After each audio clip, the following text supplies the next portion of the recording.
Guys, no one in this world is perfect. We all have some shortcomings, some weaknesses, some faults, some flaws. We all have a good side to us, but then we also have some conditionings, some bad habits that have stayed long with us and are hard to let go of. Have you ever taken note of the spelling of the word habit? If you take the H out of it, a bit still remains. Now if you take the A out of the remaining spelling, bit still remains. And then if you take the B out of the remainder, it still remains. That's probably why they say old habits die hard. A great Zen teacher named Benzi had many students. One day the students came up to their teacher Benzi and reported how they had caught one of their fellow students red-handed as he was stealing something in class. Benzi patiently heard them out but took no action. A couple of days later, the same boy was caught stealing yet again, another time, and even this time the Zen master did absolutely nothing. This annoyed all the students under him, who came up to him and protested that he expelled this boy who was a compulsive thief out of his school. They further threatened that if no action was taken against the boy, they would all leave the school, and then Benzi could have this thief as his only student and teach him in peace. The teacher summoned all his students for a meeting. When they had all assembled, he said to them, "See, you're all good boys, coming from good families.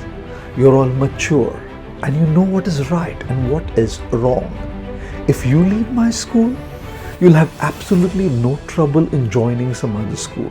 What about this brother of yours? He indeed is conditioned to stealing and I'm aware of it. He does not even know the difference between right and wrong. If I reject him, which other school will take him? Who will teach him if I don't? Who will put the effort to reform him if I don't? I'm really sorry, but I cannot ask him to go. It's been wonderful teaching you guys and I would love to have you continue with me. But if because of his staying you want to leave, well, who am I to stop you?" The students were stunned by their teacher's answer. Being touched by his compassionate nature and inspired by the values that he held sacred, they decided to stay on. And the boy who had stolen, he had tears rolling down his eyes too.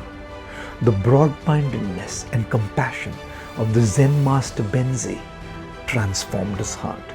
He never stole again, and in his later life became extremely renowned for his integrity. Mistakes happen, wrong is done, and sometimes repeatedly. Rather than labeling people as bad, it's important that we help them reform by being sensitive and empathetic. Of course, if someone is hardwired to do wrong and does not show any signs of remorse or any signs of improvement and continues to shamelessly abuse the goodness shown to them, such people may need to be treated differently. But in most cases, patient compassion can help people change. Remember, every saint has a past and every wrongdoer a future.